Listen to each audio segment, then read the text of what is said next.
He was kidnapped by the demon princess. Now he's no longer human. He can even throw hands with the princess's right hand with ease. And what amazing art this manhwa has, my friends. The female characters are very well filled out, if you know what I mean. Our protagonist has a monstrous power that even he didn't know about. That's because his soul was transplanted into the body of the strongest demon, who also happens to be the princess's fiancé. Suddenly the princess jumps on him and throws him onto the bed. She sits on top of him, drops her aura, and lets her two big fresh melons breathe some fresh air. Maybe now he's gonna have to reproduce and make a little demon. Even though he's human, that demon girl is too much sand for your truck to handle. He's never seen a woman that beautiful in his life, and things only keep getting better. Oh, and I forgot to mention something, so I'll change the subject and then we'll come back. Our protagonist needs to get revenge on the human heroes. That's because this is that typical story where monsters come out of portals and humans awaken powers. But there's something different here. The heroes in this story are idiots. The protagonist is constantly bullied by them and was even left to die, all because the boy's father went to buy cigarettes in a dungeon and never came back. So the hero said he was a traitor. But the truth is he wanted to be a hero and even fought strong monsters. But in the end he had no powers, so he just got beaten up. After everything, the ones who get the credit for saving people are the heroes group. And that idiot hero after his death was honored while he was forgotten. The protagonist who needed an antidote to survive the monster was humiliated. They used the antidote to torture him, saying the dog needed it more than he did. But in the end the dog just pooped on the antidote. Even the dog mocked him. I'm laughing out of anger, but yeah, it's funny. Now he should do like that other manhwa. When the protagonist realizes he can't beat the high-rank hunter, he throws poop at the guy. At least he dies while humiliating his enemy.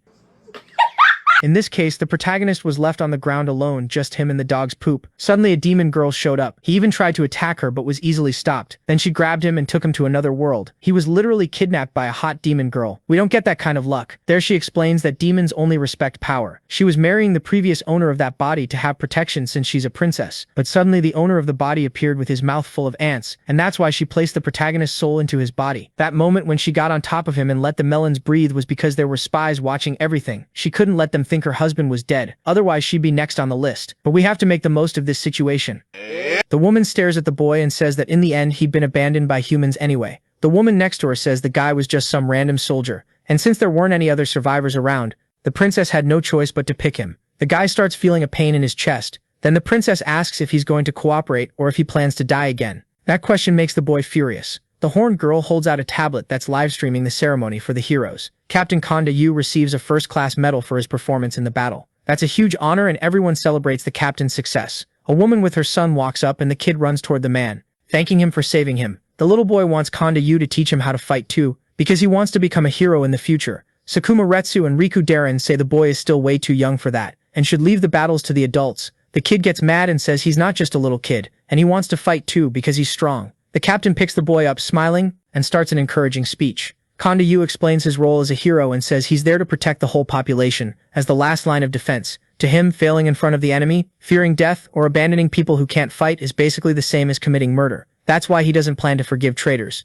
In the audience, people start yelling that traitors shouldn't be forgiven and that they're a disgrace. Watching that, MC feels a heavy weight in his body. Suddenly, his photo shows up on the screen saying he's a member of the hero ranks who's on the run. The guy starts feeling desperate and filled with rage. The horned girl says he doesn't need to cooperate with the demons, but nobody's gonna thank him even once, and he'll live as a traitor forever. It's frustrating to die like you never did anything good, and without being able to defend yourself. The guy has no idea why his family had to go through all that while the ones spreading lies keep living and getting praised. He doesn't plan to die no matter what happens. One day he'll get revenge on those bastards. He wants to make Konda Yu pay for what he did to him. His plan is to pay back all that cruelty twice over. The demon girl is happy with the boy's decision, and the two of them head out side by side toward a dragon. The creature is sleeping peacefully, and the MC reaches his hand toward it. Seeing him come closer, the dragon roars angrily, but the princess steps in front of it to protect him. Then she reaches her hand toward the beast. Apparently that was Shura's dragon, and even though the MC has his body, the soul is different, and the animal can tell. She forms a ring in her hand that can make his human aura disappear, so he can pass better as a demon.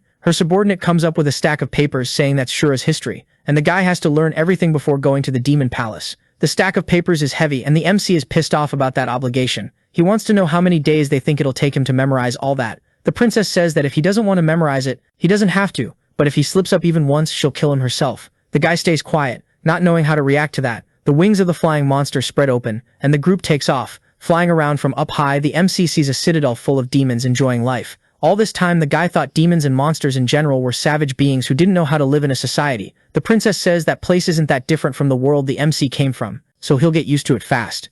Angry, the boy says they are totally different after all. Humans help each other while demons only know how to steal and kill. Looking at the demon's belongings, he wonders if that stuff was stolen from the human world. The princess's subordinate says it's natural to steal whatever you can from your enemies when you're at war. In the end, a thief can only speak from a thief's point of view. The princess notices the MC is outraged and has a lot of hatred toward demons. Then something catches her attention. Weird monstrous insects are coming toward them. Quickly, the MC braces himself, but his wife doesn't seem to back down. She creates a barrier that protects the group and the dragon, and the guy asks where those insects came from and why there are so many. The woman just says the creatures come from the abyss, and if you get stung by that monster, you'll feel pain for several days. So the next step is to lower their altitude. The dragon dives through the air toward the ground. That shaking makes the MC feel nauseous. The group flies over a kind of lake where monsters are living out their natural cycle. That is the abyss, a place known as the ocean in the other world. The princess says she doesn't know what laws the MC was talking about that humans follow. But demons have their own rules to survive. One of the most basic is that the strong eat the weak. The abyss water has strong toxins that give off miasma and cause nausea. It spreads through the air and the ground too. In that place, the weak aren't even allowed to survive. They can't build shields or other survival tools like humans can, so all they have left is stealing. In that place, life is only for the strongest, and death for the weakest. Apparently that's the demon clan's only rule. The MC remembers that every soldier who tried to invade the other world died from poisoning, and after that the whole attack ended the same way. Maybe that's why they're right in the middle of that ocean, and the MC notices that if he's planning to run, this is his chance. Even so, he still doesn't have enough training yet, and it would be really dangerous. Besides, if he goes back to his world like that and tells what happened, nobody's gonna believe him, and he'll get killed by Kanda Yu again. Looking back, the princess asks what the guy is thinking, and he tries to change the subject. She says they're almost reaching the center of the abyss, so he needs to hold on tight to the dragon, and the creature dives really hard. The guy isn't used to flying that fast, and clings to the creature in desperation. When they land, he drops to the ground shaking, and throws up from motion sickness. The MC gets up completely dazed, and the demon girl slaps him across the face to see if he'll wake up.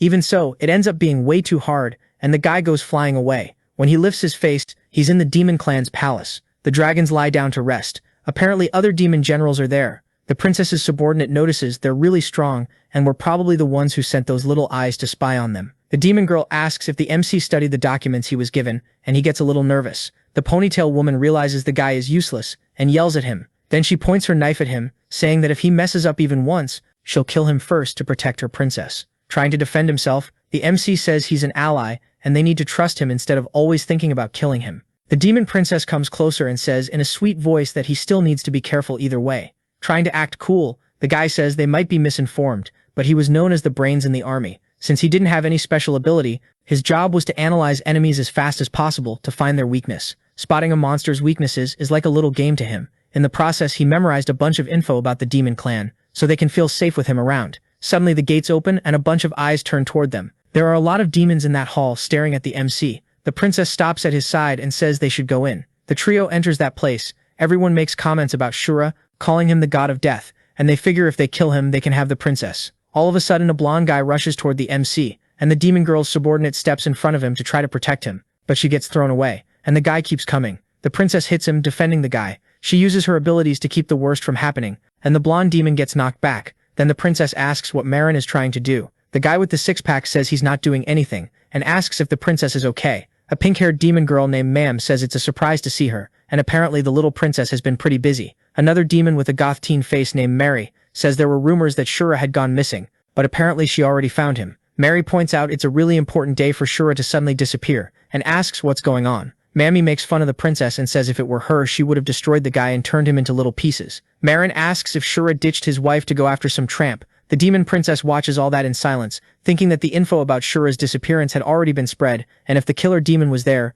they'd end up exposing themselves. The people there are still calm, so maybe the one responsible hasn't confirmed the guy's death. Around them, the demons start yelling that the princess should dump that idiot and marry them. Marin points at Shura and asks the MC if he'll accept a duel, and whoever wins marries the princess. Everyone there starts cheering happily. The demon girl looks around and notices the people there are trying to get Shura to feel provoked and accept the fight. Her companion says the situation is getting a little out of control, and when they look at the MC, he's scared to death. Suddenly his heart starts beating way too hard, and the guy doesn't understand why this is happening. His whole body is shaking. He's been between life and death countless times, but he's never felt fear like that, and he doesn't know what he's scared of. It's almost like he's some poor little lamb surrounded by starving wolves. That's scarier than death, because it looks like he's about to get hunted. The princess notices someone's using an illusion, and if that really were Shura, that kind of magical energy wouldn't be a problem. But the boy's soul is human. Like this, he's going to be destroyed. but if she moves right then, it'll expose that Shura is a fake, so she doesn't know what to do. The MC realizes he can't even breathe properly, like his heart's being crushed, and is about to explode.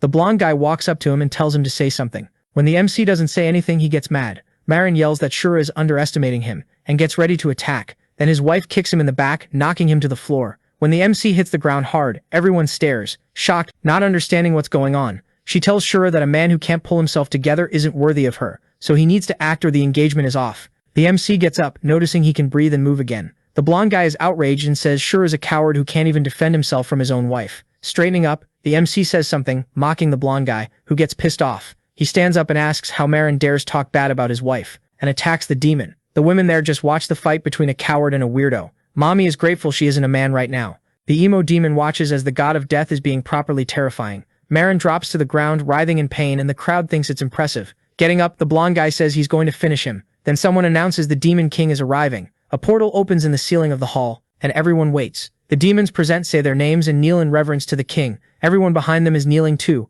Only Marin is standing, and Maya asks if he plans to disrespect the king. The blonde guy gets mad at that question and ends up kneeling too. The MC thinks that the Demon King is the leader of that clan and the only SS rank monster. Suddenly a capybara appears, leaving the MC completely stunned. Maya's voice pops into his head, telling him not to act surprised. The demon woman tells him not to move because they're communicating by telepathy. The Demon King is old and handed all the tasks to the 4 demon generals, and it's rare for him to show up and show his face, so he communicates through things. Shura has never met the Demon King in person, but for now he needs to stay hidden and quiet. The talking capybara says they have something to discuss today. The clan's 4th meeting is about to happen, but now they need to pick someone to represent them. The demons get excited about that idea. However, the MC has no idea what the king is talking about. Still speaking through telepathy, the princess says that every 5 years the 4 clans meet at that time. They discuss important stuff like contracts, peace treaties, and how to split up the land. The most authoritative figures from each clan take part, and up until now the Demon King would go to these meetings himself. In short, whoever gets chosen to represent them right now will probably become the new Demon King.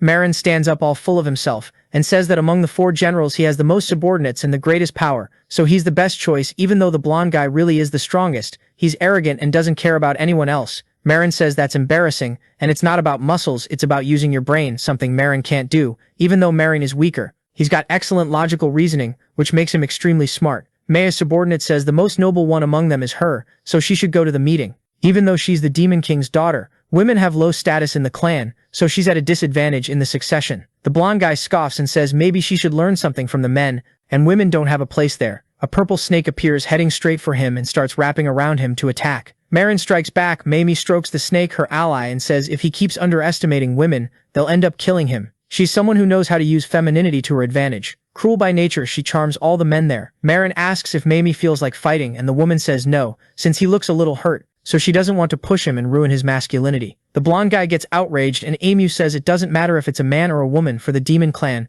Power is everything, so he plans to support the strongest one there, no matter who it is. Even the commoners started getting hyped, saying that if they end up being the strongest too, they might have a shot at leading the clan out of nowhere. Everyone heads toward Marin to try to take him down. The blonde guy dodges the attacks and counters others as expected. Mary acted really smart and turned everyone against Marin. The goth demon's idea is to finish off her teammates once they're worn out from the battle. It's a strategy with a lot of upsides. When it's time to negotiate, strength is a trump card, and they don't have time to keep fighting and getting nowhere. Mamie has her dagger in hand and pushes into the fight from behind the blonde guy. The princess quickly moves to stop that attack and protects the demon. The purple-haired girl throws her snake at the princess, who strikes back with her whip. The two of them get tangled up in the fight. Mamie says she's trying to protect the princess, so she shouldn't be doing that. Women should help each other, but standing by a man is just depressing. Mamie says she didn't pick any side, but it doesn't make sense for them to start killing each other like this. Out of nowhere, the MC feels proud seeing his wife can use her brain a little. Apparently the other demons only think about their own interests, which means they end up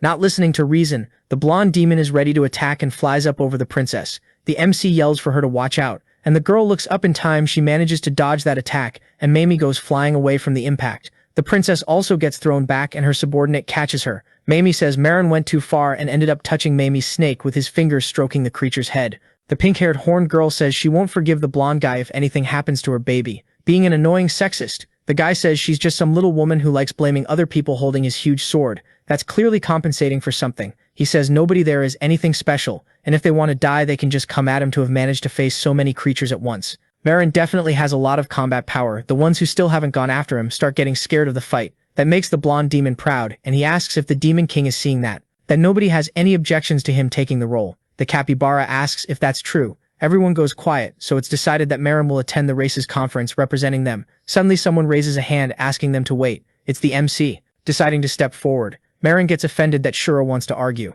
Marin notices the princess's husband isn't just here to mess around. He's got some ambition too. The princess's maid asks what the boy is doing since there's no way he can beat Marin. The MC's wife tells him to stop it, but the boy is confident he knows what he's doing. Annoyed, the blonde guy says that either way, he still hasn't beaten that brat yet. Then he charges at him with his sword in hand. He yells that he's going to kill the guy and make the princess his wife. Putting an end to that nonsense, the MC says he's not going to fight him, furious. Marin asks what he's talking about. Then the boy mutters something in his ear that leaves the demon completely shocked. He goes silent for a few moments and then fills up with rage, turning to the Demon King. Marin says Mommy and Shura are right, and he shouldn't have forced a fight, so he's going to let Maya take part in the conference of the 4 races. He concludes it should be fine for the king's daughter to take on this role. Everyone in the audience is completely shocked. Marin asks what Marin is trying to do. The blonde guy says it's exactly what he said. He says the demon is only focusing on what he thinks is right, without looking at the whole situation. And even if he joins the tournament, it'll be pointless. The crowd tries to argue, but the demon gets furious. The demon lord says Marin gave up and recommended Mommy. So he asks if anyone has any objections. The blonde guy notes that if anyone objects to what he said,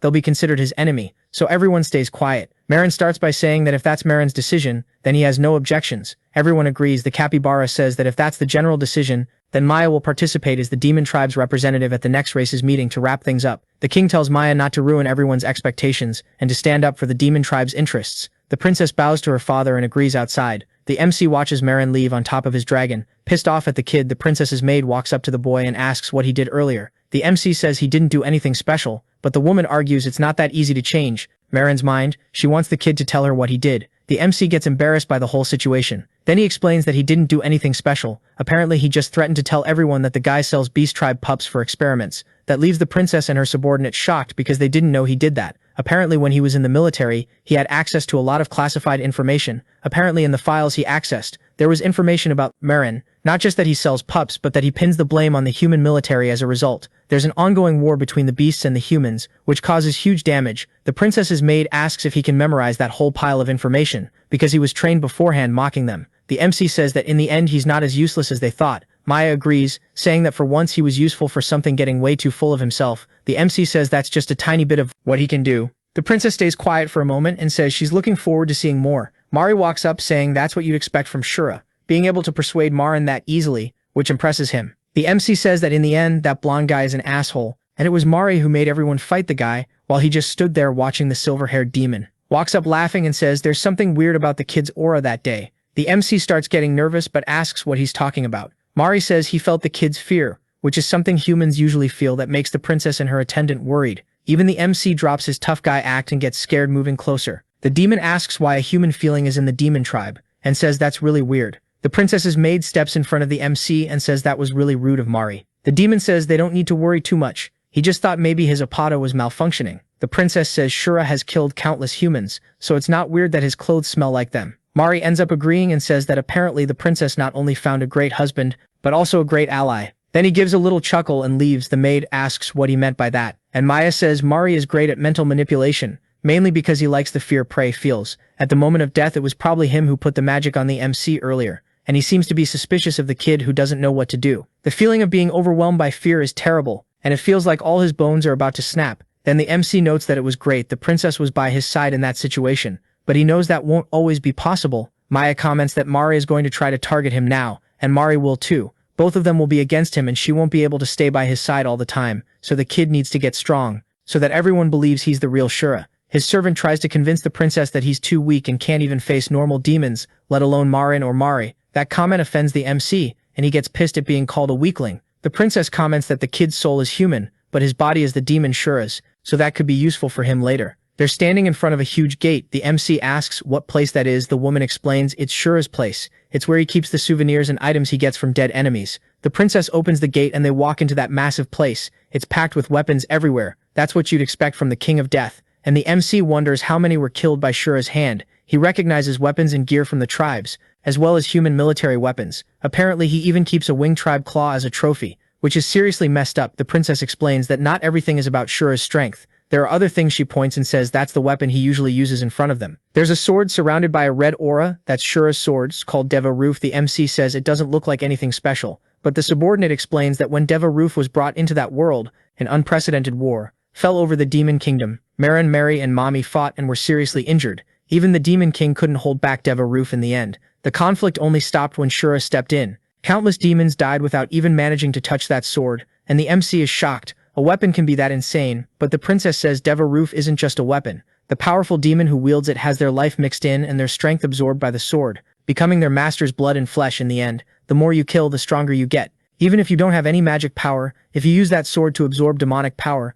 you can get really strong. The MC gets it, and says that if he absorbs enough magic, he can become Shura. Actually, his goal is to surpass Shura later. The girls are watching the MC get beat up by the weakest monsters. Apparently he has zero battle experience and can't kill even the most pathetic enemies. The MC is getting hit from all sides and gets pissed when a little monster flies at him. He tries to slash the enemy, but the sword gets stuck in the ground. The sharp-toothed little thing comes running at him, and the MC takes off in fear, so he won't get eaten alive. The princess says she already figured he was a loser, but she didn't think it was this bad. He doesn't even know how to hold a sword properly, and still had the nerve to say he'd surpass Shura. Humans really do talk big. Sure, his body is the same as Shura's, but he doesn't have his power, so Devarov doesn't recognize him as its master. The princess wonders if that's all there is to him, but maybe she judged wrong. Suddenly a monster manages to catch up to the MC and tries to attack him, trying to save himself. The boy dodges the hit, but the little demon is ready to finish him off. Its teeth are really sharp, and that freaks the boy out, and he's already got a bite on his torso. The princess doesn't react and just watches the situation for a while until she sees he's got no way out and goes over to deal with those little creatures, using her whip after a few smacks.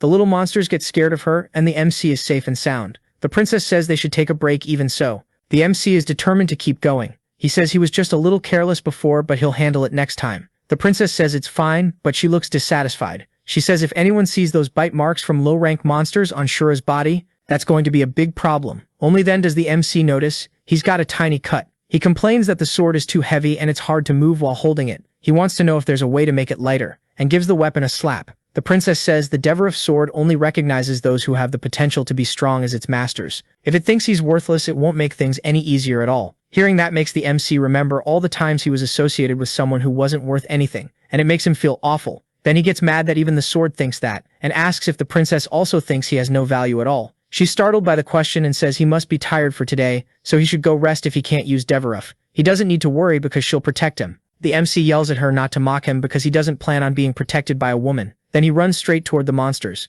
The princess asks what he's planning to do, worried about what he'll do next. The MC charges toward the little monsters, determined to finish them off. The princess says that without the sword he doesn't stand a chance, and her companion says humans are extremely dumb. One by one, the enemies start biting the MC's limbs. Maya yells at him to shake them off, unless he wants to be eaten all the way down. But the guy still doesn't react, and the princess grabs her whip to try to save him. It's almost like he wants to be eaten alive. The MC remembers the sword and runs toward it. It's there, all dignified, waiting for its master. A huge light appears, and finally the boy has the weapon in his hands. Apparently the MC used his own body as bait to lure the monsters, and led them to feed Devarov. The woman points out that was a stupid, pointless move. With the sword in hand, the boy says the weapon feels lighter than before and wonders if that's what it feels like to be acknowledged by it. Walking up to him, Maya says what he did was reckless, and he could have been eaten alive. Even so, the MC says at least it worked. The risk was huge, but so was the reward, and if you don't take certain risks, you'll never get strong in the demon clan. That makes the little princess blush. Looking at him, she says it's still way too early for the guy to be that confident, and Devarov will need to absorb a lot more power to make him someone truly strong. Maya is sure that 10 days before the clan's conference, Maran is going to do something, so the MC needs to face stronger and stronger magic beasts. The guy gets excited by the idea and says the sword is hungry. So, the princess says to her subordinate, while the MC is showing off, she gets fired up and brings countless monsters for the guy to challenge. Even though he thinks it's way too many, he fights them one by one, getting stronger and stronger. When he gets to the last creature, he chases after it, but the animal runs off into the middle of the forest. When he gets there, the MC is shocked by the sight of a dragon that wiped out that monster. The wingless dragon is a really weird beast, and it's an advanced magic beast. With the MC's current strength, it'd be really hard to fight it, but if he managed to, he'd absorb a ton of power. Looking at the sword, he wonders if he should try. Then he hears a noise coming from behind the bushes, and wonders who's there. Mommy shows up hurt and exhausted, which scares the guy. The pink-haired girl is startled to find Shura, and the guy wonders if she was following them. If that's the case, then she heard their whole conversation, but it looks like Mommy took some damage. He glances at the creature and thinks that if he doesn't move now, they're going to end up fighting, and he can take advantage of the best moment to strike. Mommy says there's never been a man who wasn't captivated by her charm, so she's going to make the guy lure that magic beast so she can escape. One of them moves and ends up stepping on a branch, drawing that horrible monster's attention. The creature that looks like a T-Rex charges straight at them. Mamie uses all her charm and screams for Shura to help her, but the MC has already run off, determined to let the monster devour her. Mamie's snake flies toward the guy, chasing him, and she clings to his shoulder. Clinging to him, the woman asks if he's still a man worth anything, and says it's really stupid to run off and leave a lady behind. Shura yells that his wife hates her, so she needs to stay away. If she saw that, she'd get really stressed out. Mamie mocks him for being a man called the God of Death, but still being controlled by his wife. If the world knew, they'd laugh in his face. But the MC yells that he doesn't care and keeps running. The weird monster spits fire at the two of them and keeps up the long chase. The flames hit the guy and he screams in pain. Mamie jumps over the boy to avoid the hit and uses him as a human shield. The MC throws Mamie to the ground and starts yelling that it hurts like hell. He's stressed out because he just got burned and yells at the woman for using him as a shield. She wraps her arms around his shoulders and asks if he didn't try to use her as bait to get away. If that's the case, then they're even. The MC starts freaking out because the demon girl is stuck to him and way too close. They hear a noise behind the bushes again, and that worries the guy, so he grabs the demon girl by the waist and runs off. Some time later, they manage to get out of the thicket, but they find themselves in front of a cliff. That is, finally the end for both of them. The monster keeps running toward the two of them. He remembers that according to Maya, the abyss poison is something not even the demon clan can withstand. But if he fights that creature, his true identity will end up being exposed. When he looks at Mamie's face, it seems like she's just waiting for him to handle everything, so it doesn't look like the MC has any other choice. Without looking back, the boy runs toward the abyss, leaving the demon girl in despair. She tries to get away from him, but the guy grabs her waist and says she wanted to stay glued to him so badly that now there's no way to escape. They jump over the abyss and the monster heads straight for the two of them. The MC drives his sword into the wall to save them from the fall. Meanwhile, the creature falls down below and ends up completely melted. Watching the scene, the guy wonders how a monster that powerful can be totally dissolved in an instant. That poison is seriously strong. Even so, he's feeling a weird cold sensation. The woman is clinging to him and shaking a lot. Mommy got so desperate she peed herself from fear. That makes her really embarrassed. Then her snake bites the MC, so he'll die. When they manage to get out of that abyss, the boy drops to the ground and wonders how she dares do that to the one who saved her life. Mommy asks if demons are even capable of feeling any gratitude. The demon woman says he had a chance to retaliate before, but he missed it. Now she'll do whatever it takes without hesitating. The woman climbs onto his lap, ready to finish the guy off once and for all. At that moment, he remembers that female demons don't match men in power, but they tend to drain their power through physical contact. Outraged, the MC stretches to reach his sword, because he's not willing to lose the power he just gained. But her snake is already latched onto his arm, and Mommy tells him not to resist, since her snake already bit him and that poison is meant exclusively for men. If the guy stays nice and still, nothing will happen. But if he tries to resist, it could end up being the end of him. Excited, Mommy rips the man's shirt, saying it's time to have some fun. But when she sees his body, something surprises her. The MC's chest is covered in wounds from low-level monsters. The thing is, Mommy doesn't get that they're wounds caused by monsters, and thinks it's just some kind of game between the princess and Shura. That body, in the end, is pretty tempting to her, and the woman is excited. Opening her mouth, Mommy says that at last the power of the God of Death is all hers. The woman is on top of Shura when a whip flies toward her, throwing her away. Mommy asks what those two are doing. Her companion says that while the two of them were looking for him, the guy was cheating on his wife. Then the MC yells that it's not what they're thinking, and that woman poisoned him. But his subordinate yells that a poisoned person wouldn't be that energetic, and the princess tells him to get up. The MC says he's not getting up because Mommy told him that poison would make him explode if he moved any part of his body. Then the woman pulls him by the horn and says there's no potion like that around here. Realizing he was tricked, the MC points at Mommy, furious, and yells that she fooled him, mocking him. The demon woman says she never imagined someone like Shura would fall for it so easily. The guy doesn't understand what's going on. A moment ago she wanted to end his life, and now they're kind of flirting. Mommy smiles and says she'll call it for the day, but they can have some fun next time. The MC cuts her off, saying she should find someone else. Grabbing the guy, Mommy says that when a man says no, that's a sign to keep going, and she kisses his cheek, making the MC blush. Behind him, the princess and her maid are watching the situation. As Mommy is leaving, Maya yells at her and says that mountain is her territory and the woman can't just come and go like nothing will happen. Annoyed, Mommy says she's surprised because the princess seems jealous, but she didn't get there alone. Earlier she was draining Demon's energy to get stronger. Marin had hurt her snake before and she needed revenge.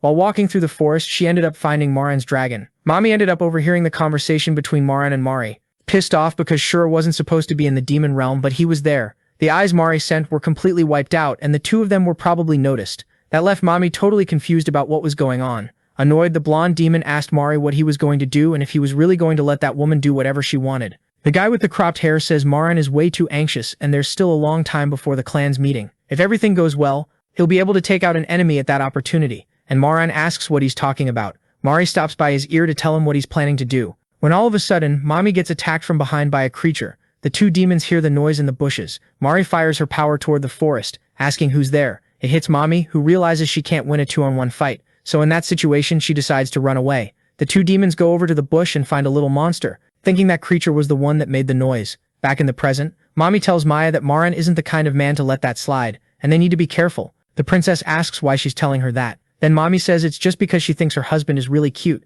Maya bristles with jealousy and anger, and Mommy says she's just kidding. They were about to have a lot of fun, but they had to stop halfway through. Now she needs to find some other creature to distract herself. In the end, the pink-haired demon leaves, smiling like she's on top of the world. The princess is outraged to find out Maran has some connection to those eyes that were spying on them. Apparently Mara and he are working together, and they wonder what the two of them are planning. The enemy finally showed their faces, and they can get ready. The woman whistles, and her dragon appears in the sky to pick them up. The MC asks if he can't leave with them, but the princess says no. She says he looks way too pumped and full of energy, so he shouldn't leave until he's wiped out all the magic beasts around there. Later the guy is walking home on foot, pissed that Maya didn't show him any mercy. In that world, it's not a good idea to make enemies, especially if they're demons like those. At least he isn't as tired as he thought he'd be. And most of his wounds are already healed. Maybe he absorbed magical power. Something catches the MC's attention. A man waves at him, and when the demon comes closer, he asks what he's looking for. On top of the counter is the uniform of one of the human heroes. The seller gets excited that Shura has such a good eye and says it's a human's outfit, and it even has blood on it. Even so, it's really tough material and can be used. The MC notices it's an officer's uniform, and maybe there's something important in it, so the guy says he wants to take that shirt. Later, he gets home and starts rummaging through the clothes he bought. He finds an electronic contact lens chip that the heroes always use, and it can determine any monster's rank by the energy it gives off. Even so, in the human world, only high-ranking officers can use it, and that's why a lot of regular soldiers lose their lives in battle without being able to gauge the enemy's strength. In his old life, he saved up money to buy one of these on the black market, but it ended up breaking in the first few uses. He bought that device with money he worked really hard to save. If he'd known what would happen, he would have spent it on some tasty food instead of that. Just thinking about it makes him sad, and he feels like crying. He wonders if the demon's eyes really are human ones. Then he puts in the contact lenses. Looking at himself in the mirror, he sees his power, agility, defense, and recovery. His current rank is C. Monsters are ranked from A to F, and there are some S-rank ones which are called top-tier monsters. That body is incredible, and before he couldn't take on any monster at all, but now he's already become a C rank in just one day.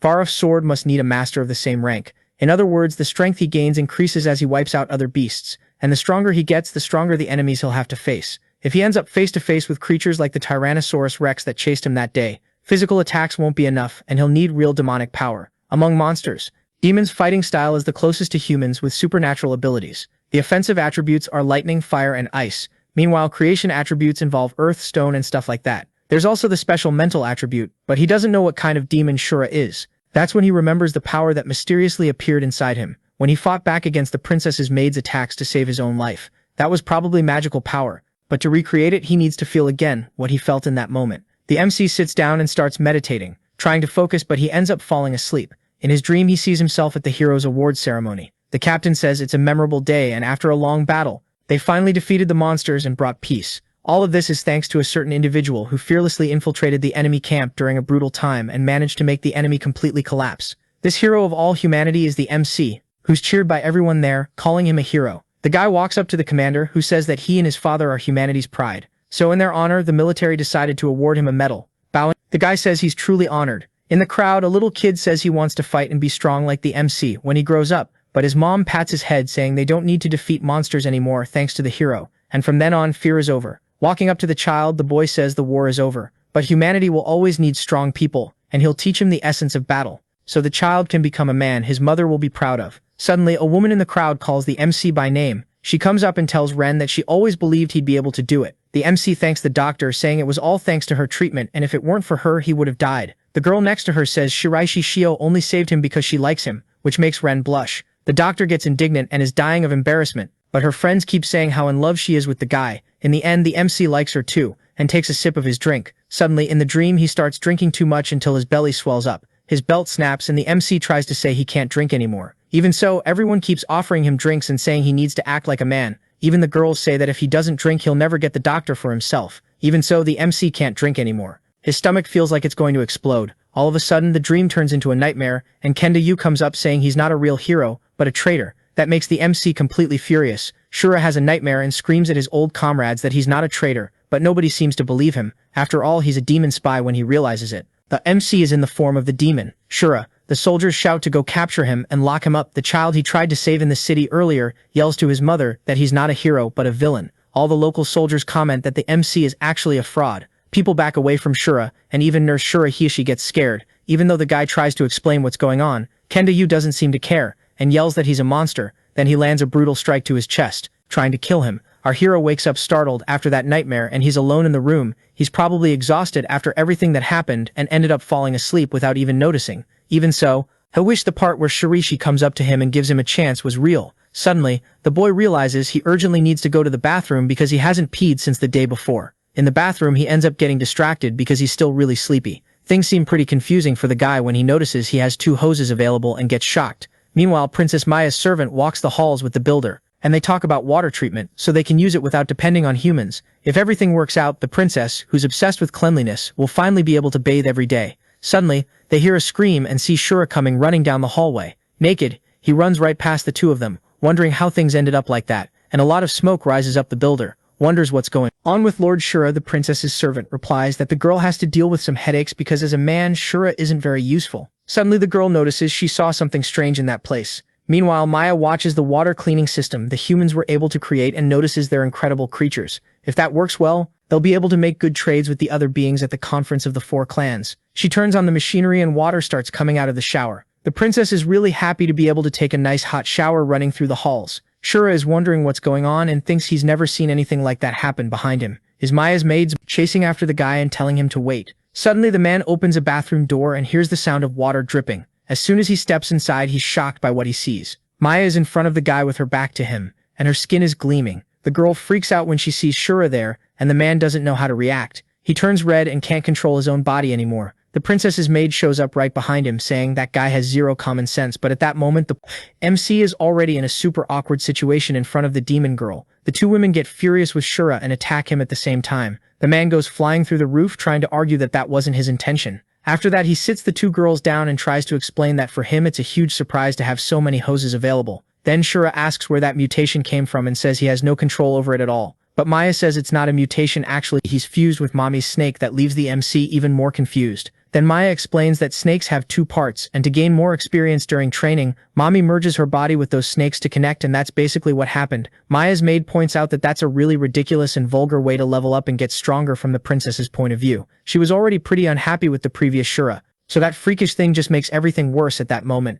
The MC finally realizes that if he goes to the human world with that body, he'll have power above everyone else and all the men will avoid him while he could win over any woman. But right now it just looks like he's a pervert. Shura is impatient and stressed, not knowing what to do, so Maya tries to comfort the guy, saying at least this will make him grow even stronger. Now the MC wonders if he'll really explode if he doesn't make use of his new abilities. The guy wants to know how he can go back to normal and believes there's a way. Maya answers that there is a possibility, but it comes at a cost. Still, the boy is determined to go through with it to the end. And the idea makes the demon girl happy as she gives a wicked little smile. All of a sudden, the servant grabs the guy from behind and Maya shows up with a knife that scares Shura to death without caring. The demon princess tries to explain that it's no big deal, just a simple method right at the back of the guy's neck. The servant says that since he's a man, he'll probably feel a tiny bit of pain and desperation. Shura yells that that's pain no man can handle and it's not that simple. The MC's worry now is if he loses one hose, will the other one be affected, not caring at all about the guy's panic. The demon girl says it's the first time she's seen a case like this,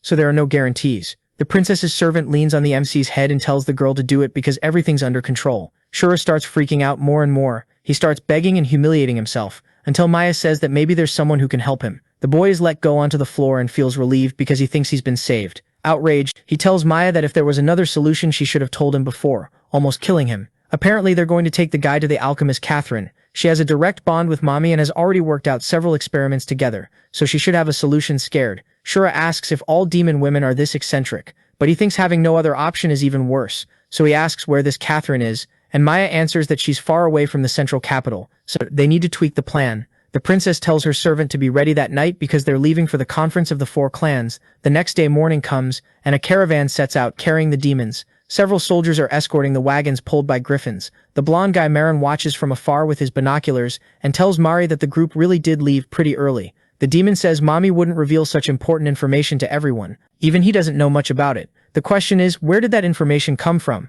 Mamie suddenly appears saying her child mixed with Shura, so naturally they're going to Catherine to look for help. But leaving the city the very next day means they didn't even have time to take advantage of that anomaly, which which is a waste. Annoyed, Marin says Mamie always said she hated men, and he doesn't understand why she decided to cooperate with the two of them. The she-demon believes women need to help each other, but in a 2-against-1 situation, she'll always side with whoever's winning. Marin finds Mamie's comment funny and then says that when he becomes the demon lord, he'll give him a proper position. Now it's time to strike back, so he and a huge group of people charge toward the caravan. The blonde little demon attacks the soldiers in the transport, wrecking everything he can and freeing the griffins. Ao yells for the soldiers to protect the princess at any cost. However, the group Marin set up for the ambush is pretty strong. While the attack is happening, Marin just watches from far away. Mamie asks why he isn't going to help his buddy, if they're supposed to be partners. Then the demon asks if Mamie really thinks he's as stupid as Marin. To the point of not realizing he's being used, the she-demon gives a wicked little smile and says she has no idea what he's talking about. So to make it clear, Mary points out that Marin has the biggest number of subordinates, but Maya and Shura are really powerful, so it's smarter to watch than to go head-on. Two powerful people destroy each other, and that's the real end goal. Mamie lets out a little laugh. Noticing that Mary caught her intention, one of the woman's snakes slithers along her shoulder. The woman says Marin still hasn't understood her intentions. She'd never forgive anyone who hurt her or her children. But in the end, it's all part of Mary's plan. Someone with his intellect shouldn't be submitting to a fool like Marin. The demon watches the woman in silence for a few moments. He's finally understanding Mamie's positions. Even better, she moves closer to her colleague, interested, and comments about his stance and about Mary not making his interest in her clear with a smile. The man says that in the end they have the same goal. Mamie says they're both pretty compatible. Even so, she never noticed it. But Mary says it's never too late. Maybe they could become the perfect duo. When the she-demon gets close to the guy, her snake attacks him, but the man is faster. An explosion goes off, pushing the two apart with a little smile. Mary comments that you really can't trust a woman's words, laughing like a psychopath. Mamie rushes at the demon, asking if he didn't hear her say she'd never forgive whoever hurt her, and that it hurt like hell when Mary mistreated her. Jumping on top of the guy, she says she needs her revenge. While they're stuck in this dumb little fight, the ambush keeps going, and Ao is thrown on the ground defeated. Marin's group watches, saying all of them are a bunch of losers who got taken out before it even got fun. Annoyed, the blonde guy asks where Shura and Maya are and if they really decided to stay inside the carriage, hiding like scaredy cats. One of Marin's subordinates yells that he found the pair and opens the door of a carriage. The couple is passed out and hurt on the ground. Apparently they were caught off guard. Marin mocks them, wondering how a guy with the title of Shura could be beaten so easily. Suddenly something catches his attention. It's the Devaroof sword that's under the MC. With a little laugh, Marin says the weapon belongs to him now and grabs it. But a huge explosion catches him off guard. Mamie and Mary are fighting each other, but the explosion grabs the pair's attention. When they look, Marin is shaken because he got caught off guard by that. Marin and Mamie come closer, asking what just happened and if it was a bomb. Furious, the blonde demon says all of that was a trap, and those aren't the targets, but little robot decoys. Mamie wants to know how Maya managed to get ready so fast for that ambush and handle everything.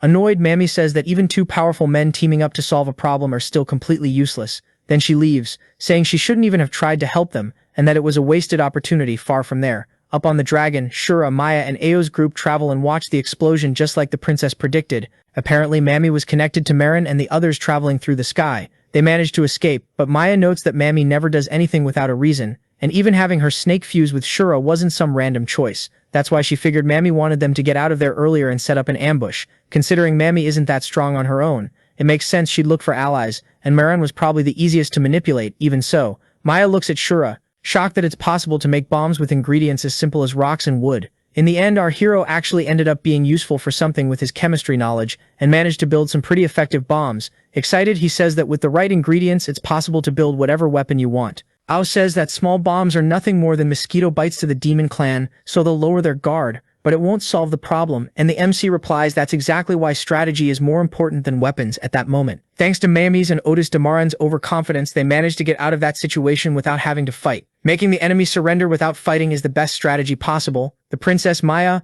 is shocked by that and says she's never heard of a strategy like that. The guy explains that everything he knows came from the book The Art of War by Sun Tzu. The princess's maid doesn't find that explanation funny and says he needs to be clearer, so the guy pulls up the book cover on his tablet, but Ao isn't interested in that. The princess, on the other hand, is really interested and points out that humans do incredible things with everything, and can even fight the demon clan without any magical power. It would be amazing if demons had that kind of knowledge too. Then Shura says he can teach that to the girl, who looks confused, outraged. Ao says the guy must be trying to manipulate the girl, and that she shouldn't trust humans so easily. Noticing that that little girl isn't going to stop being a pain, Shura starts arguing that they can make a good partnership and that it could be good for everyone. The MC's intention is to find out the weakness of all four clans, and that was a golden opportunity. If he earns Maya's trust, he can move forward and understand the power of that world. Then the princess says she wants him to teach her the art of war and humanity's knowledge, starting that day. Shura gets excited about the idea, but someone grabs his arm. It's Maya herself, saying that if he has any ulterior motives, he won't be able to be her husband anymore. That grip on his arm hurts so much that the guy lets out a little yelp. Some time later, they're walking through the city. That region is where the 4 clans meet and overlap. All kinds of negotiations between clans go through there,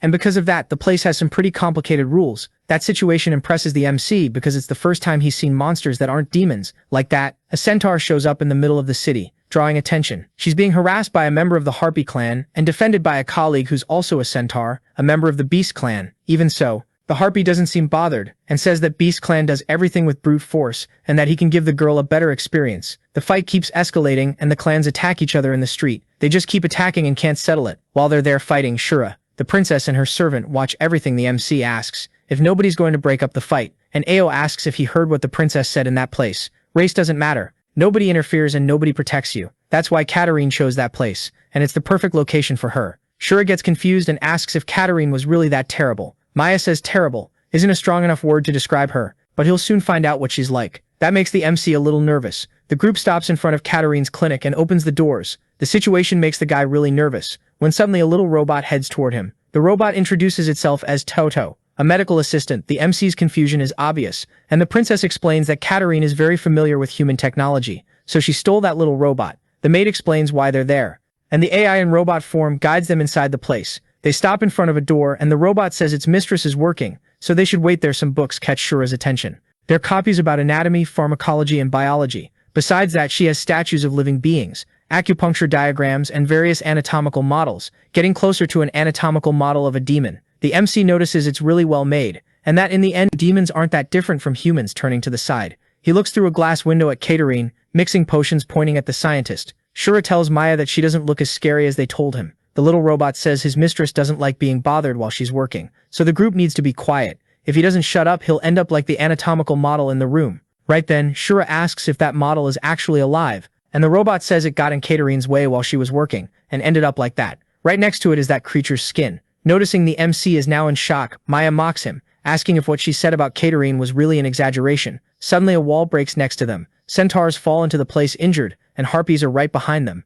The assistant robot walks up asking them to keep quiet inside the place, but the harpy doesn't care and kicks her away. The harpy walks up to the centaur saying that now nobody's going to protect her anymore, so he'll do whatever he wants. The other centaurs, who are poisons, start to panic. Seeing that, Ao gets furious and curses at the harpies. Then she asks the princess if they should step in, and Maya says they have a purpose in that city. Conflicts between the clans happen every day, especially in those sensitive times. Interfering will only cause unnecessary trouble. The harpies are there taking advantage of the centaur's weakness while the others scream in despair, but Ao starts getting really nervous and can't handle that situation. Even so, before she can react, Shura has already rushed ahead, ready to wipe those harpies out. He tries to hit them with his sword, but they dodge. The centaur moves closer to Ao and the princess while MC stares down the thugs playing the hero. Shura says he has zero respect for anyone who treats women like prey. Even if that woman is a monster, he can't stand that situation. Maya's maid is really happy, praising the guy, while the princess just thinks about how impulsive he is. The harpy can barely believe it when he sees a demon in front of him and lunges to attack him. Even so, the MC doesn't seem scared and blocks with his sword. The little assistant robot starts yelling that the decibel limit has been reached and now it's every man for himself. In the lab, Catherine is trying to make her potions, but because of the noise and the disturbance she can't. She storms out of the lab, furious, yelling that they're interrupting her work. Everyone goes quiet. Watching, the little assistant robot notes that the doctor's blood pressure level is higher than it should be. Catherine gets mad at her little robot and complains that he let them bother her. The harpies wonder if that's the alchemist Catherine and say they've heard of her, but thought she was a hybrid. Turns out she's just a normal woman. That leaves Shura pretty confused, and Maya explains that Catherine is like Mamie, a hybrid between the Demon Clan and the Beast Clan. The main difference is that while Mamie and her snake are twins, Catherine has traits from both clans in her own body. Shura is shocked when he realizes Mamie's snake isn't just her pet, it's her sister. Catherine asks the princess's group if they're the ones causing trouble, and the two girls point at the harpies, saying it's their fault. Putting on a great act, their MC says he's just a sick man, and didn't do anything that serious. That whole scene makes the harpies furious. The centaur explains to Catherine that the harpy clan attacked her companions and left them badly hurt. For a moment, the doctor stays silent. Watching, the woman turns her back and tells her little assistant robot to handle it by throwing the harpy clan out, or she'll turn him into a piece of metal. Mocking her, the harpies say the alchemist is acting really interesting, and they've heard lots of stories about her. Now they want to take her with them. Hearing that, the woman goes deathly quiet. Apparently she hates being called a mutant, and that'll be the end of those harpies. The monsters move in on Catherine, taunting her and wondering what bloodline she's from. Since she doesn't have wings or flashy ears, maybe she's hiding a tail. She gives a little smile and asks why they don't look for themselves, since they want to know so badly. The harpies agree and say they won't hold back. Suddenly legs burst out from Catherine's lower body, and she turns into a hybrid beast. With her sharp claws, she pierces the harpies, taking them out one by one. Shura comments that so Catherine is kind of like a spider. Maya explains she's the daughter of a specific group within the Beast clan, made up of Black Widows. In Black Widow society, men are only good for breeding and food.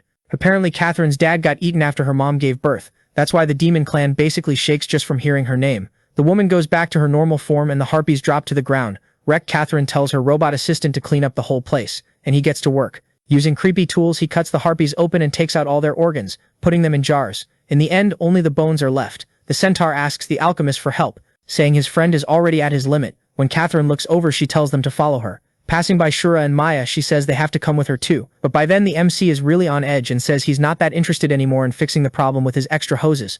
Not letting the guy run off, Maya grabs him with a little smile on her face. The centaurs get treated by Catherine and put on equipment. She gave them the antidotes, but it might take a while before they wake up and can walk again. Glancing at Shura, she asks what the guy wants. Whispering in Catherine's ear, Maya explains the situation. Knowing it was all Mommy's fault, she finds it really interesting, so she says she can treat him. But on one condition, Maya gets jealous and asks what condition that would be. Catherine looks at the MC, and he gets a bad feeling. After that, in a room, a bunch of demons who specialize as doctors are gathered. Catherine says she's going to introduce them to a rare genetic freak, something you only see once in a lifetime. So they should take advantage of the chance to study and become alchemists in the future. The monsters start getting worked up, wondering what kind of patient could be so weird that Professor Catherine managed to get the MC is brought in tied to a wheelchair. Into the main room. Shura gets nervous because he thinks it's humiliating to be exposed like that in front of so many creatures. Ayo says he's a man and shouldn't care about that. And Maya says she'll cover his face so it'll be easier. When the door opens, there are a bunch of demons staring at him excited. After everything, Shura is crouched on the floor crying and feeling humiliated. The princess's maid tells him to pull himself together, since it wasn't a big deal. The two start arguing and Maya tells them to stop it. The princess asks if Catherine is going to treat the boy's problem. The alchemist says that's impossible. And the MC freaks out because on top of embarrassing him, she's also going to break her promise.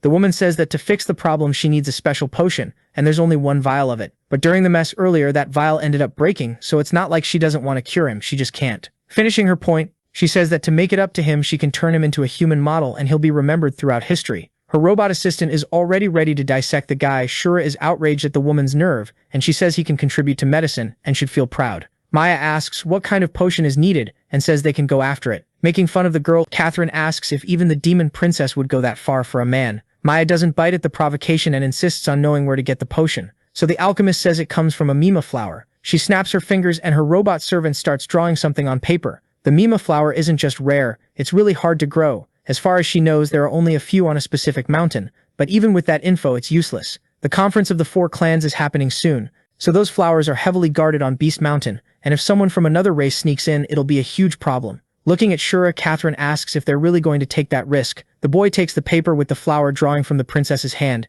and leaves. Maya asks where he thinks he's going. Smiling, the MC says he's going to look for that flower on his own. The princess's maid is furious at the guy's audacity. They've got their own problems too, and the princess has a special status. If he crosses the border without a good reason, it could cause trouble between the clans. Worst case, it could end in a war. Shura says he knows that, and that's exactly why he decided to handle it alone. Smiling, he notices Maya is just trying to prove her strength, but he wants her to trust him because of his abilities and his potential to protect even her life. The princess is startled at first, but ends up agreeing. Later on, they head to the edge of the Beast clan. The MC has his hood up to try to blend in. Sure, he tried to act really calm earlier, but now he doesn't really know what to do. If he doesn't get that flower, he'll end up dying anyway, so he has no choice. At the gate, there are several beasts standing guard, sizing up the situation. A man walks by with his tail swaying and catches the guard's attention, who realizes it's something fake. A demon was trying to sneak in and ends up getting caught red-handed. The blonde demon, after getting caught, tries to shout that he's only there to visit his family, since his wife is from the beast tribe. But the gate guard isn't going to let him go because rules are rules. Something catches the fugitive's attention behind him,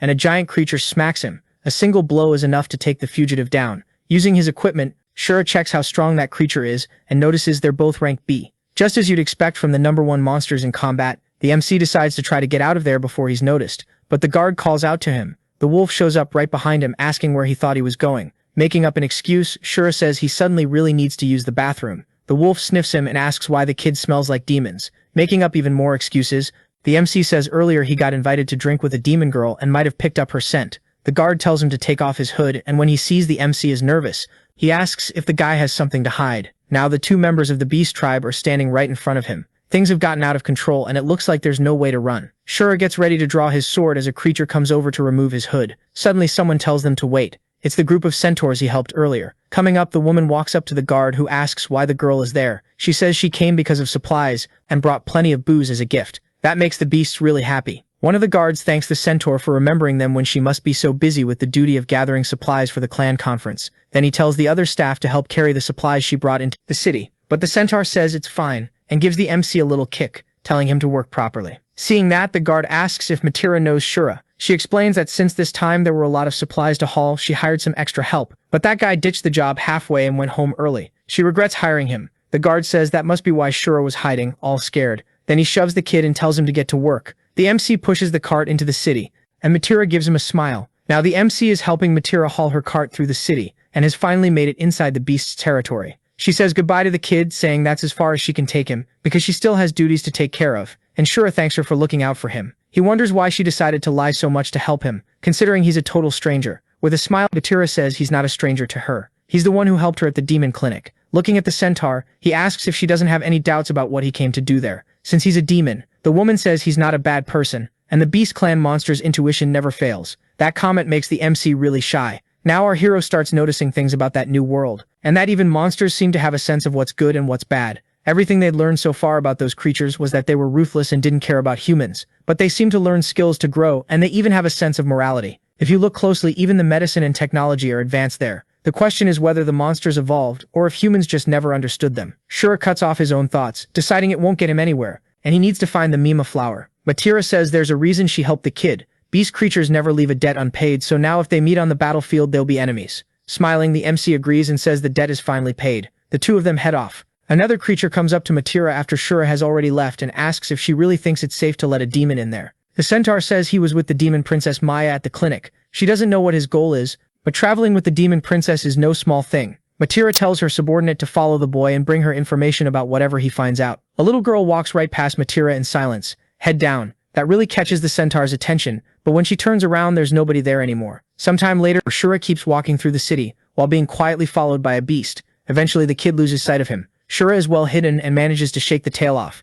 He thinks those creatures are actually pretty smart. Now the MC has to figure out how he's going to reach his goal and wonders if he should ask someone. All of a sudden that same little girl from before bumps into him and starts apologizing. When she looks up at him, Shura notices the little girl is really cute. The little girl comes closer, apologizing for getting the man's clothes dirty, and says she'll try to clean it for him. But the MC steps back in time and the girl falls face first onto the ground. She just lies there shaking. That worries Shura, because he doesn't get why she's acting so weird. He crouches down next to her and asks if she's okay. In a sweet voice, she says she's just hungry. Sometime later, he takes her to a restaurant. The beast's survival rule is like the law of the jungle. Because of that, the younger or older ones end up getting the short end of the stick and having their food stolen. Even so, nothing explains how much food that little creature devoured. The girl is satisfied after endless plates and asks if she overdid it. Shura says it's fine and asks what a kid like her is doing all alone around there and where her family is. Scared, the little girl says she ran away from home, which leaves the MC confused. At her house from a very young age, she was looked down on for being a girl and having a body that was too weak. So every day she was escorted around, beaten and forbidden to eat. After her younger brother was born, she was forgotten even more. They turned the girl into the family's servant. The day before, she collapsed from exhaustion. Whenever her father gets home, all that's left for her is violence. She says it was fear that made her run far away. Shura is furious hearing that story and feels angry at that little girl's parents. Smiling, the child asks what the MC's name is. The MC answers that his name is Bomb and asks the girl's name. She says her name is Putu Shura. Giving a kid such a generic name is just ridiculous. After that quick exchange, Pooh thanks the MC for the help and asks how she can repay him. But Shura says there's no need, when he realizes he can take advantage of the situation. Taking advantage of it, the boy asks if she knows Mount Banju, and the girl looks confused. She says it's the hyena's nest and a really dangerous place. Apparently the hyenas are cruel in a refined way and set up ambushes for anyone who comes close. But the worst part is that they use babies as food. That's why everyone sends the hyenas to the mountain. And now the little girl wants to know why the MC wants to go there so badly. Shura answers that he's looking for something, but it's only available on that mountain. Smiling, Pooh says that if he means the Mimamura flower, she has one at home. That info makes our hero happy, and the girl says her father picked that flower some time ago, and since he's still not home, they can go there and get it. The little girl gets up from the table and tells Shura to wait there because she should be back soon. The MC thinks it's his lucky day and good things keep happening. If everything keeps going like this, he might be home soon. The MC waits there for a long time for the little girl to come back, and there's no sign of her. Suddenly the owner of the place slams the table and asks how much longer Shura plans to stay there. The guy has spent almost the whole day in that place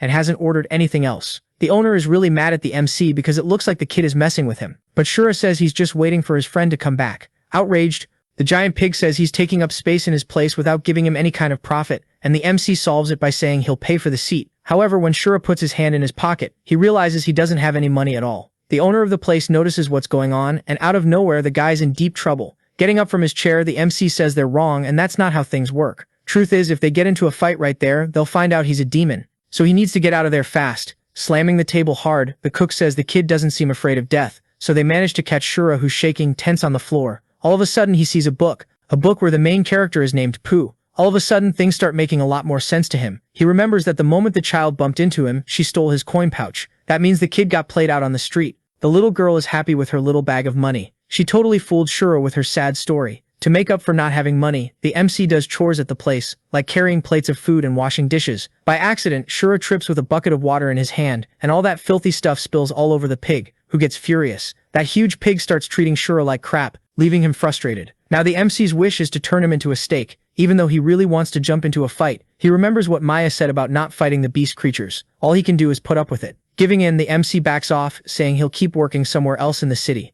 Matira is shocked because the little girl is still missing. One of her co-workers hands her a piece of paper that's a note, where the little kid says she's not coming back and called everyone idiots. The boss recommended they look for the girl anywhere, but maybe she's already far away. Even so, Matira believes that if she'd gone through the gate, the guards would have noticed. Of course the girl has run away before, but this time it draws a bit more attention. At that moment the centaur remembers the little kid who passed right in front of her, and has an idea where the girl might be. Before heading out to search, Matira says you can't be too careful, and they shouldn't spread that the little girl is missing, since there are creatures in there that aren't beasts. After a day of working hard to pay the bill, Shura's sore all over. Now his hatred is aimed at the little kid who tricked him out on the street. He hears a group of beasts chatting with the little girl because she told them a really sad story. This time she made up that she was sold by her own father. With tears in her eyes and that helpless look, she says she's really scared. All of a sudden Shura walks up, cursing the girl out. He's clearly full of rage, trying to avoid the worst. The little girl points at him and says he's the old man who's going to try to capture her. Shura is outraged at being called an old man, especially since he's really young and good-looking. Pointing at the kid, he tries to yell at the men there, saying that little girl is a con artist.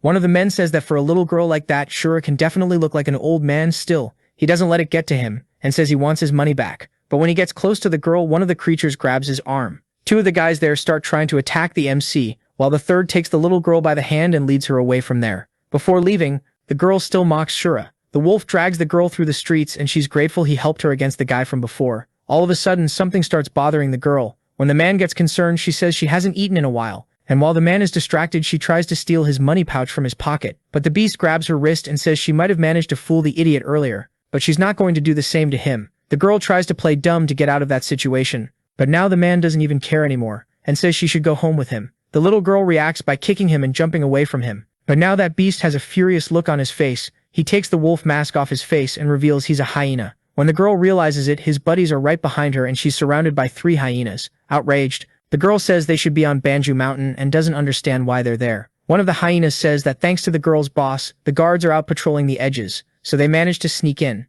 Now they're thirsty and hungry. All of a sudden they start closing in on the little girl, and she tries to dodge by jumping off the walls and climbing up onto the roof. She throws roof tiles down on the enemies and they're briefly stunned, mocking them. The girl says that if they think they can catch her, they can keep trying, but they won't manage it. The hyenas are furious, staring up. Even so, the hyenas don't think they'll fall behind, since their strong point is their sense of smell. They figure out where the girl must be and start chasing her by her scent. Somewhere else in the city, Matira is in a fight trying to find the little girl, but she's not having any luck. Meanwhile, the little girl runs from the hyenas and runs into Matira. She hides because she doesn't want to be seen, and wonders what Matira is doing there. For a moment, the kid wonders if she should tell Matira about the hyenas, but if she does that, she'll have to go home with her, which she's not planning to do. In the distance, she sees Shura walking through the city. Pissed off that guy being there is the perfect opportunity for her. The MC is looking for the girl and suddenly notices she's right behind him. Full of anger, Shura says she caught him on a really bad day, and if she thinks he won't attack her just because she's a kid, she's dead wrong. Smiling at the MC, the little girl says that if he wants to go to Mount Banju,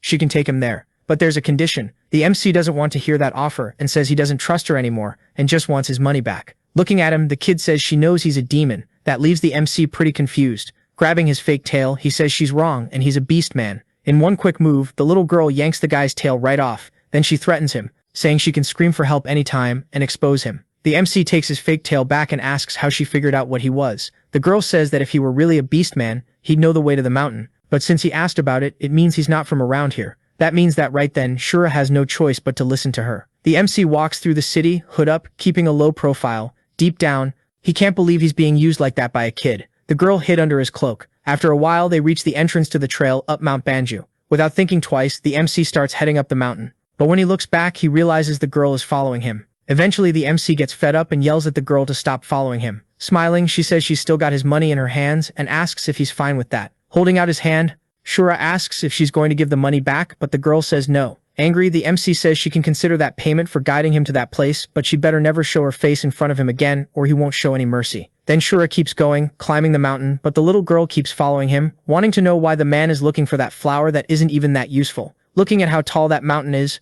the MC starts getting nervous. The alchemist said the flower grows right at the peak, but it looks way too high and it might take a long time to get up there. Suddenly, the little girl says she found one of the flowers, and that freaks the MC out. He comes closer and asks if she's lying when she says that's the flower he's looking for. Teasing him, the girl says it's up to him whether he believes her or not, but if he doesn't take that flower, she will. So Shura steps in to pick the flower. When he looks at the reference drawing of the flower, he notices a few things are different, but he's not sure, so he leans in to grab the plant and gets shoved by the little girl. His face lands right in the middle of that flower, which turns out to be a vicious carnivorous plant. Meanwhile, at Catherine's clinic, Maya and Ao are cleaning up what's left. The robot assistant says that hole in the wall is a big problem and they need to rebuild it so they can open the clinic the next day. But by that point, Ao is already mad at the stupid little robot. She yells that if he's not going to help, then he shouldn't get in the way either. She's really outraged because it was the Harpies who wrecked the place, so they shouldn't be the ones held responsible. Smiling, Catherine says that if they hadn't gotten involved in the Harpies fights, that wouldn't have happened, and at the end of the day, it's everyone's responsibility. There, Maya asks if Shura is doing okay, and if he's already gotten the Mima flower. Catherine says she ended up forgetting to tell him there's another flower called Sayu that looks like the Mima flower, but it's dangerous if he mixes them up. Far from there, our hero is trapped in a damp, dark place,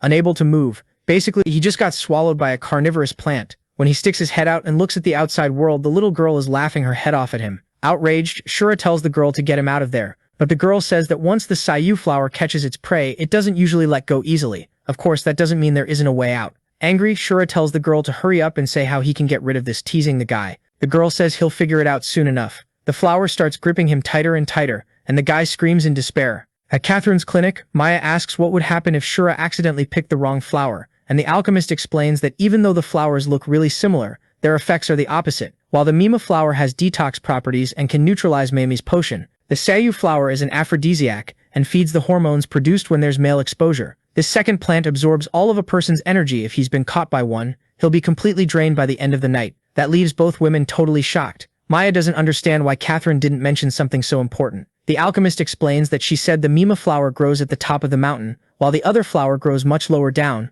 so the guys shouldn't get them confused. But if some incident happened, it's most likely his own fault. Anyway. Meanwhile, the child explains to the MC that once the plant absorbs all the guy's nutrients, it'll let him go outraged. Shura says that before he gets let go, he won't even be alive anymore. The plant starts to kick in to drain the MC's energy, and he gets really nervous about it. The draining is working, and Shura isn't even aware of anything anymore. The little girl watches and says he looks like he's having a lot of fun, so she's gonna leave him there outraged. The MC yells that he can barely stay alive and she owes him one, so she needs to save him, smiling at the man. The little girl says she'll help him if in return he becomes her servant, obeying any request she makes without questioning it. That suggestion makes Shura furious, and he says he'd never submit to some brat like her. Meanwhile, in the Beast City, the search for the child continues. Matira's group finds the hyena's mask and smells the little girl and the enemies. The question now is whether the hyenas kidnapped the girl facing the complicated situation. Matira concludes they need to go to the hill where the hyenas live. The MC starts having a weird dream where he's with a girl they're about to play cards together. It's a really interesting situation, and the guy gets emotional. Suddenly, Maya shows up yanking him by the hair, jealous. The two girls argue a bit about who gets to have the guy. Maya suggests they split him, half for one and half for the other, since the guy is pretty big and sturdy, and on top of that he's got hose for everyone. It ends up being convenient to split him. The MC feels totally satisfied in that situation. While he's enjoying all the sensations he's having, he notices a different presence. Mami appears behind him, ready to use him too. Shura backs away. Scared, Mami says she's not there to interfere, she actually just wants to have fun too. Dr. Shiraishi Shio says Shura belongs to them, and Maya agrees, smiling. Mami says men are like a rye field. If you grow it right, you can always have more. The demon snake bites him, and things start getting weird. Shura can't control himself anymore. Everything is flowing through his body. The three women get excited about the situation, and the MC lies down on the bed with no energy. He says he's already completely empty, but Mammy says men are never empty. Suddenly, Shura wakes up in the middle of nowhere. Freaked out from a nightmare, he probably passed out that bold flower. Stole everything he had, even though the guy hasn't been with any woman in the last 23 years. He hears a noise in the bushes, and the little girl steps out to the side,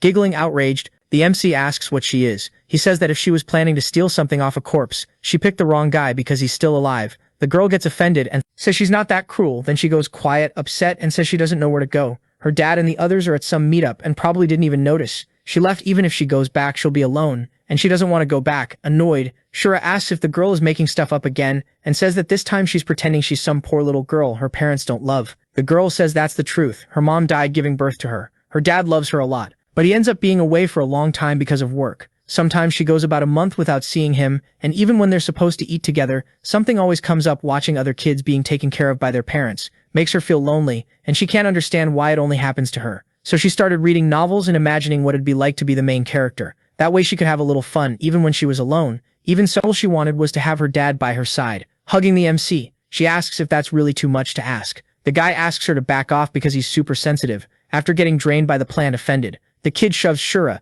saying there's no reason for her to be opening up to some cold, insensitive demon. He'd never be able to understand how she feels. Trying to defend himself, Shura says his dad was absent too, and he only saw him on his birthday, so more than anyone, he understands what loneliness is like. The little girl says he doesn't look like someone you'd feel sorry for, but seeing that someone had it way worse than her makes her feel better. The girl asks if the MC didn't feel angry at his dad. He thinks about it and remembers his birthday when he was little that day. His mom gave him a birthday present from her and his dad, a hero uniform for the boy at some point during the birthday. The MC's mom stepped away to deal with a few things, leaving the kids talking on his birthday. Shura's dad had promised he'd introduce him to the captain. All the kids got excited, and the boy promised he'd get an autograph and take a photo with the super popular person. They waited until 6 in the evening, but it was getting late. His classmates started doubting that the boy's dad was actually a captain. The kids started arguing about it, and the MC tried to defend himself because what he was saying was true. Trying to defend himself, Shura hints that his classmates are just jealous. The MC doesn't drop the teasing and says his classmate's dad is a wimp. When he saw a monster, he peed his pants and had to be taken away in an ambulance.